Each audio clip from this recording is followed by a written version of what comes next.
Hi, hello. Welcome to the episode of Isaiah's Newsstand.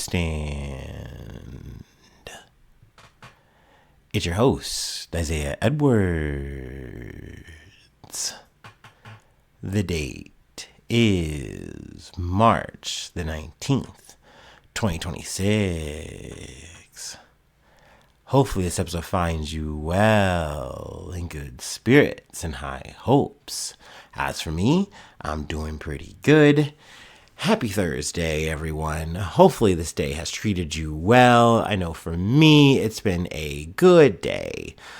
We got up, got myself together. I got myself to work. Work wasn't bad. Wasn't too bad. I will say it got slow enough where I did wind up having to go upstairs, but I wasn't upstairs for too long. Yet again, another 40 minutes or so. It is going to be a holiday for a lot of people at work.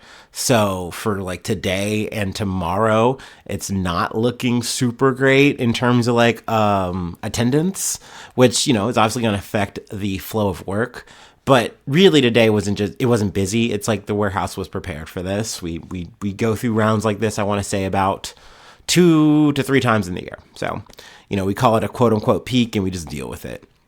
But no, honestly, today was good. I even had time to finish an audiobook, which was nice. Got through Cat's Cradle. Very good book. I continue to love Kurt Vonnegut. Honestly, might be my favorite author. I didn't read a Kurt Vonnegut book growing up.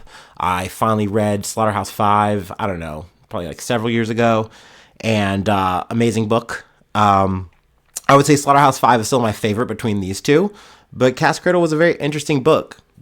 At first, I thought I wasn't going to like it. The style, cadence is a little bit different than what I'm used to.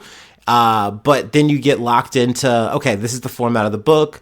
All right, I'm paying attention, and it was worth the ride. And it was really short. It wasn't that long. So I was like, okay, love that. So yeah, nice that I had time to, focus on a book this week. That was solid. That was cool. But yeah, not too much to report at work. I do a bit of an update to the food thing I mentioned, the snack I mentioned in the previous episode. It is actually just called That's It. That's the name of it. And it is just apple and mango. That's all that's in it. And I'm like, okay, all right, little fruit bar action. And it was yummy. I actually did buy it again. So yeah, I'm a fan. Once again, not sponsored. But yes, let's see, what else did we do? Post-work, we went to the good old Planet Fitness. Got a pump. I will say another busy day, but we did get the Smith machine for the first time this week. Which is, it's frustrating, but I was actually talking to a regular and, cause they had kind of just come back. I guess they had said had some surgery, whatever. And, I was saying, it's yeah, you're definitely coming back into the thick of it. There are so many more people here this year. He's like, yeah, it seems that way. And I guess that's just a trend for the year. I know I keep lamenting it, but I really have in so many ways just come to terms with it that, I have to kind of curb my enthusiasm for what my weekly regimen is going to look like. And, overall, I've been getting it in good sessions, so I'm not really mad or sad, but definitely, I notice it.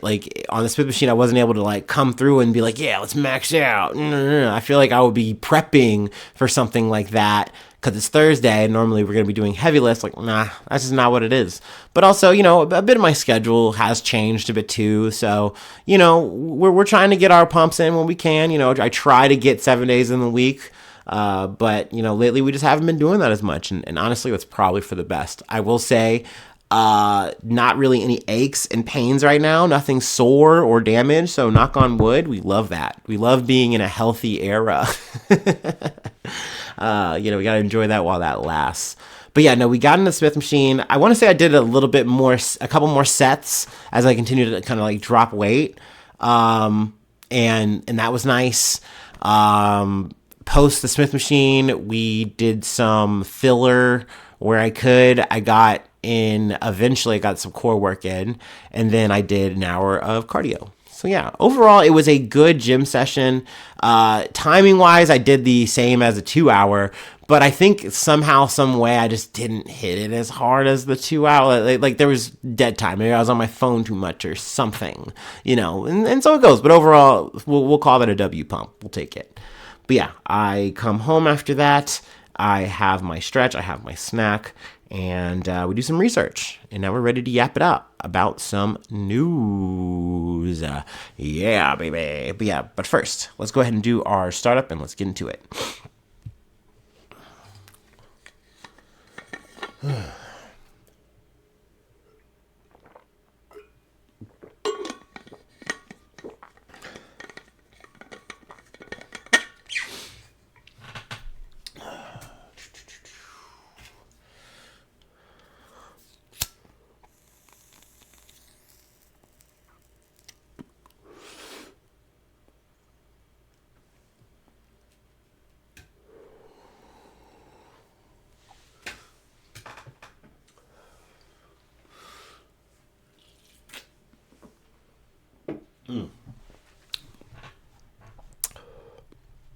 Ooh, okie dokie.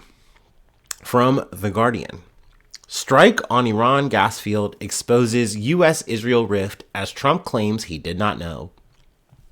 The U.S.-Israeli war against Iran has exposed further divisions between the two countries after an Israeli strike on Iran's largest gas field angered U.S. allies in the Gulf and prompted Donald Trump to say he knew nothing in advance about the attack, a claim that Israeli officials disputed. Speaking in the Oval Office on Thursday, Trump said he had spoken to Israel's Benjamin Netanyahu following the strikes on Iran's South Pars gas field, part of a reserve share with Qatar, and had told Israeli Prime Minister to refrain from further attacks that could escalate a regional war on energy infrastructure. I told him, don't do that, and he won't do that, Trump said.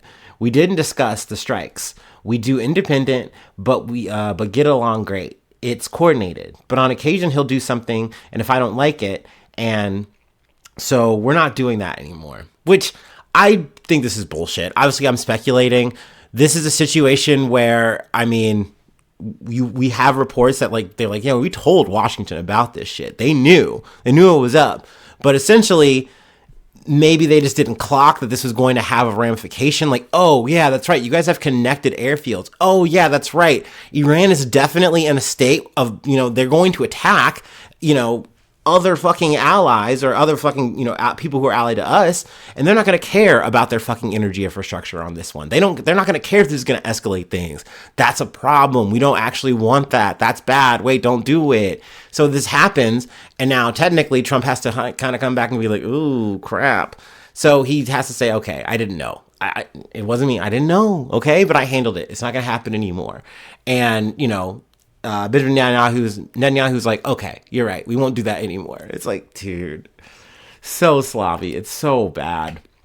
Israeli attacks on the South Pars gas fields have opened a Pandora's box of retaliatory strikes on Gulf energy infrastructure, including pipelines and natural gas processing facilities that serve LNG, liquefied natural gas, to economies around the world, particularly in Asia. While the U.S., I'm going to skip this. This is essentially just kind of talking about the divided strategy that we quote unquote have. They're making this shit up as they fucking go. I refuse to believe that. Sure, you can say Israel is definitely about this action in terms of making assassinations happen and things like that. And, we're definitely targeting whatever kind of missile, silos, whatever the fuck we can. Sure. But this is just a scramble to kind of say, hey, we need to make something of this. We just fucking blew up the Ayatollah and we just kind of been running and gunning ever since. And essentially the media is kind of rushing behind them to be like, yeah, what is the narrative? We'll fucking help. Just tell us what it is. Anyway. So yes, seeking to I don't want to read that. We're gonna keep going further. Blah blah blah blah. I want to go to actually where Benjamin Netanyahu makes some statements. Late on Thursday, Netanyahu denied he had dragged the U.S. into the conflict, telling reporters, does anyone really think that someone can tell President Trump what to do? Yeah, I think a lot of people can do that, especially people he's money back to, especially people who he knows that, these are my allies, these are my people, I have to make sure they're good, for sure. And in this situation, he's kind of fucked between his two bosom buddies, Israel, and then also Qatar, who's like, dude, what the fuck? You can't let this shit happen. Again, you're screwing us. And guys, I didn't know. BB, he's just on his own shit sometimes. It's just it's a bad menage a trois, but so it goes. These are your bedfellows, Donald. Anyway, his comments came a day after Tulsi Gabbard, Trump's director of national intelligence, told lawmakers that Iran had not carried out uranium enrichment since Israel attacked its nuclear infrastructure last year. Oh, I skipped ahead of my actual highlighted portion. My bad. Benjamin Netanyahu claimed that thanks to the U.S.-Israeli attacks, Iran can no longer enrich uranium or make ballistic missiles. Let's see here. As a result of Operation Midnight Hammer, Iran's nuclear enrichment program was obliterated. There has been no effort since then to try to rebuild their enrichment capability, Gabbard said in written testimony to the Intelligence Committee in the House of Representatives. Gabbard, who until this year had publicly and repeatedly stated her opposition to the war with Iran, also said that Israel and the U.S. have different goals in the war. The objectives that have been laid out by the president are different from the objectives that have been laid out by the Israeli government, Gabbard told the Intelligence Committee in the House of Representatives. Let's see here. But yeah, I mean, essentially she's just going along now with whatever President Donald Trump says. And she's okay with just fucking completely sacrificing her, her stance on that shit. Fuck it. Which, hey, she is trying to make herself as useful as possible, which is seemingly, I guess, becoming very hard for her to do for some reason. But hey, we love a girl boss doing her best. What can we say? Let's see. I think Joe Kent does get a mention again. I really don't feel like giving this guy that much time of day. It's not like he's a cool guy just for realizing, hey, the pot's too hot. Yeah, you guys are doing a fucking dumb shit here with our military, and we're going to be paying for it for years. It's going to look really bad for years to come. But yeah, good for you, Joe. Good getting out ahead of it, buddy. Hope you have a great, more interviews with Tucker Carlson. I'm sure you got a book coming, something, whatever. Congratulations. Ugh. Anyway. Another back-to-back from The Guardian. Let's fucking go. Trump mocks Japan about Pearl Harbor in response to question about Iran war. Sorry, I'm going to snicker and giggle here because this was crazy. I came home and I was making my snack and I read this shit and I'm like, dude, this is so fucking Donald Trump. And like, obviously people are shocked and appalled about it and making, some hay. As they should, sure, but this is not surprising. This is our president. This is him shooting off the cuff, and like, sadly, he's just good at pressing the button when you would think no one would, like, sure, people could have a thought like this in a moment, but they would let it pass. They would filter it through. Not our president. He goes, no, I gotta say this shit. Duh. It's so wild. Anyway, let's get into it. Hosting the Japanese Prime Minister, Takaichi, in the Oval Office on Thursday, Donald Trump could not resist mocking Japan about its 1941 attack on Pearl Harbor during the Second World War. After a series of questions about the current conflict in Iran, the U.S. president was asked by a Japanese reporter, why didn't you tell U.S. allies in Europe and Asia and Japan about the war before attacking Iran? Trump replied, one thing you don't want to signal too much, when we go in, we went in very hard and we didn't tell anybody about it because we wanted surprise. Pause. Who knows? Let me connect myself. Who knows better about surprise than Japan? And it's like, people laugh. And then there was laughter in the room, but the president had not finished. He asked mischievously, why didn't you tell me about Pearl Harbor? Like, he said that shit. He just said that shit. I do love the adjective he asked mischievously. Now, this is where they get a little rosy, in my opinion, from The Guardian. Suddenly the laughter died away. Takaichi's eyes widened, and she shifted in her chair as Trump evoked the moment that drew the U.S. into the Second World War. And they go into, a bit of historical context about, World War II, of course, as it's important, whatever. We're not doing that, though. I do think that Takaichi just tanks this. Like, she was just like, she goes, oh, he said that. He said all of that. And then she just kind of sits there and doesn't really react. And I think that is what was expected of her, I'm sure, in her head. She's like, this is how I play this out. He and I have a good relationship. I know he's not trying to be derogatory. He's just being Donald Trump. And I just need to endure this transgression and be fine. And I think that's what she did. And I'm sure she is going to be fine. That is our new Iron Lady, everyone. Japan's very own Iron Lady. Yes. It's just so crazy that that's our president.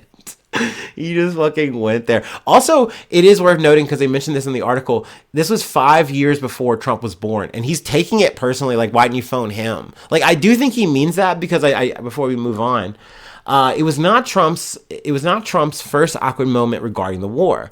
Last year, when Germany's Chancellor Friedrich Merz, we're gonna say it's Merz, brought up June 6th as D-Day, Trump responded that it was not a pleasant day for the Chancellor. Like, bro, the Chancellor, I don't think he was boots on the ground. I don't think he was handling it back then, dude. Like, but I think to him, he almost clocks this like it's like a 9/11 type of event for him, like, he was like, yeah, I was around my time, like, it's like our shit, it's the same things, we lived through that shit, it's old news, whatever. Like, I don't know, the way he processes it, it's just so interesting. I don't know, I really enjoyed watching that. I watched it a couple times. Anyway, we're gonna call that good news. In the Trump verse, that's definitely a good news article. That's a feel good article, low key. I mean, technically, what was it? His son, one of the Trumps, Eric Trump, he was like, "Yeah, that was so good. Got him. Thanks, Dad. So funny, Dad. Love you, Dad." Posted on X. No, I don't know. Whatever. Let's move on to our next article from the Associated Press. Judge throws prosecutor out of court and orders leaders of New Jersey's U.S. Attorney's Office to testify.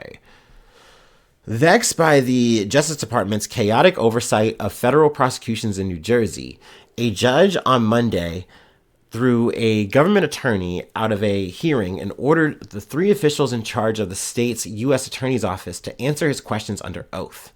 U.S. District Judge Zahid N. Qureshi lit into prosecutors after another judge ruled last week that the Trump administration's decision to replace interim U.S. Attorney Alina Habba with a trio of officials was another violation of the Constitution's Appointments Clause, which requires Senate confirmation.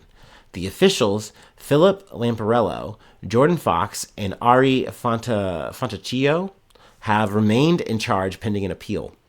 Qureshi quizzed Assistant U.S. Attorney Daniel Rosenbaum about his office's current management structure and whether Habba, a Justice Department senior advisor, has any role in running the office, which she has denied. So yeah, we've talked about Habba before. That's why I was like, yeah, just throw her up on the thumbnail again. It's just such a curious case to me, because I just really don't get how she got here. Like, once again, I really thought that the rumor mills, the winds was saying you had a shot at the fucking, AG spot, the Attorney General spot. You could have been Pam Bondi. You could have been Scam Blondie. And you said, nah, I don't need that shit. That's too much for me. Give me a humble position in fucking Hoboken or wherever the fuck. In fucking New Jersey. Really?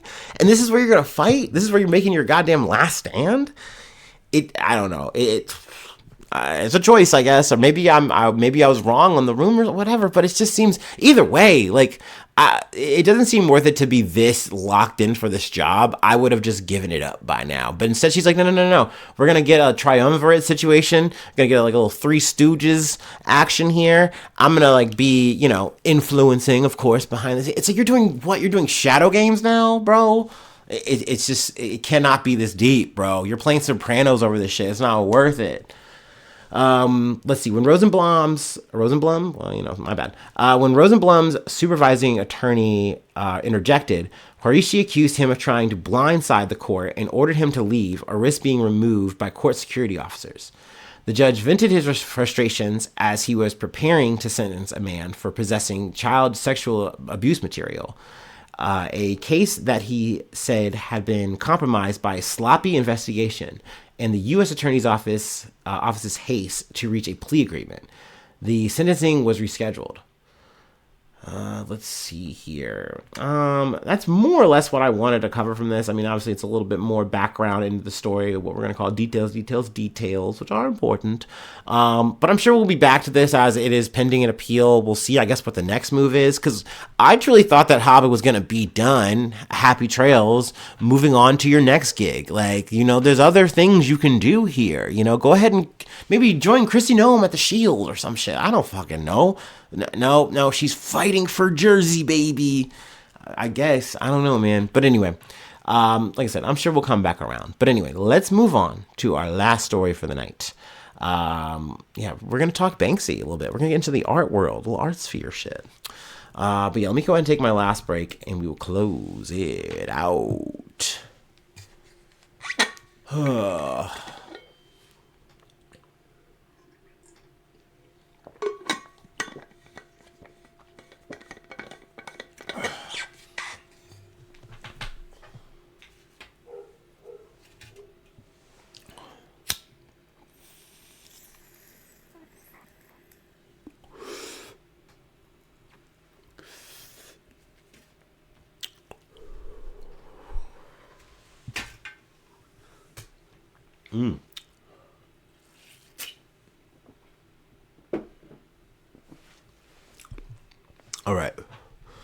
All right.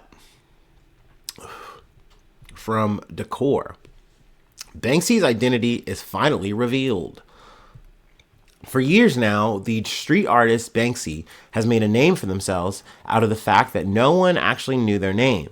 The artist combined a distinctly simple yet evocative artistic style with high-profile statement-making stunts, like half-shredding his famous piece "Girl with Balloon" at a 2018 Sotheby's auction, just seconds after it sold for 1.4, right? Yeah, it's 1.4. There's a little dot there. It'd be crazy. It was 14 mil. Holy shit.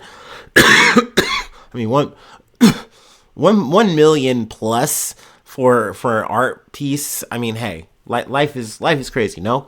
But yeah, sold for $1.4 million and spray painting his art on buildings around the world. No one actually knew the artist's true identity, creating an enigmatic mystique that tantalized even, those in and out of the art world. Many over the years have tried and failed to learn Banksy's true identity, until now. An investigation from Reuters revealed Banksy to be Robin Gunningham, a 50-something man in Bristol, England, who legally changed his name to David Jones, one of England's most common names. So it's like the John Smith for them. Sometime around 2008, the Daily Mail reported on his identity. Both Reuters and the Wall Street Journal report that Banksy's company, Pest Control Office, has neither confirmed nor denied the artist's identity. Reuters issued a statement from Pest Control stating that the artist has decided to say nothing. A report from Wall Street Journal hypothesizes that unmasking might actually benefit Banksy, making the artist a more stable investment, and increasing his value. Banksy may see himself as a rebel, but he's become part of the established art market. So the more known about his life, the better. Jean-Paul, it's probably Jean-Paul. It's fucking Jean. It's gotta be Jean-Paul. Jean-Paul, England. And sorry. Forgive me. A director at New York's Aquavella Galleries told the Journal, it doesn't diminish his artistic adventures. I mean, obviously, it's probably a bit unsettling to then have your name out there so people can now, figure out who you are and stuff like that. I'm sure that's a bit unsettling, upsetting. But, I mean, seemingly that's why he made the name change when this shit probably started hitting the fan in the first place and people started, naming him. I don't know. I remember with the Banksy thing and then realizing, he's we don't know who he is. I don't know why, but it just made me think of Daft Punk for some reason. This is dumb, just correlation stuff. And I just remember being like with that, I'm like, it's just like with that or Kiss or whatever. Eventually, I'm sure we'll find out, right? whatever, but more power to him to, be, not reclusive or just, have his identity hidden. Also, I found out too, I don't have like actual source reference. I was listening to this at the BBC, I want to say like a day or so ago. Maybe this was last week. But apparently he's like donated to charities and stuff like that. And I could definitely understand too why you want to have, a certain kind of anonymity and be anonymous and not have your shit out there so people can track that and say, yeah, this is who you are. This is what you're about. This is what you support. It's like, dude, the whole, like, you can already tell what I'm about and what I support by my fucking art. If you just fucking look at it and pay attention, it's like, I don't need you guys up in my shit. And I mean, now that's just what it is. But I mean, hey, we have a rabid fan base and we have technology and resources at our hands and so much time. So I guess you can say in some ways, like my thoughts, it was just kind of inevitable. So yeah, I mean, that's why I personally, plus I'm yapping this shit out to like, I don't know, maybe on a good day, 10 people. So I don't feel like, oh man, I can't believe you're just telling everybody. It's like, dude, like it's already out there. You can just Google the shit and find out. So I don't really, I think I'm gonna sleep okay on that. And, I mean, obviously wish him well, thumbs up. His art's pretty cool. Like, oh man, I can't believe you shredded your art like that. Whoa, it's so crazy. Yeah, it's meaningless. I don't know. I also don't, it is what it is. Anywho, that's the episode. That's it. That's all I got for today. If you'd like to help out, support the effort, I do have Patreon. Patreon.com/Isaiah News. Become a newsy today. Free ways to hit me up, IsaiahNews1@gmail.com. Feel free to follow me or the podcast on any of the socials. Subscribe to the YouTube, follow on TikTok, follow on Spotify, follow on Apple Podcasts, wherever you'd like to listen. Let's see, leave a like, leave a cool comment. Sharing is caring. 5 stars on Spotify, 5 stars on Apple Podcasts. Reviews are always helpful. Good for the algorithm. It's just good logistics when people look and they see, oh, look at all the stars. Look at all the people who said that this was a good podcast. You can leave reviews too if that's available. People do. I mean, I guess that's the comments, but you know what I mean. But then I say leave reviews, and then you guys are mean. It makes me sad. No. It's fine. But yeah, I'm sure you guys will say something sweet, or you won't, and that's okay. If you do none of these things, that's fine. It's hunky dory dandy for me. I'm really just happy to be able to yap to you tonight, whenever you're listening. But yeah, hopefully we get to do it again. And hopefully I see you soon for some more good news. I love ya. Bye-bye. Mwah.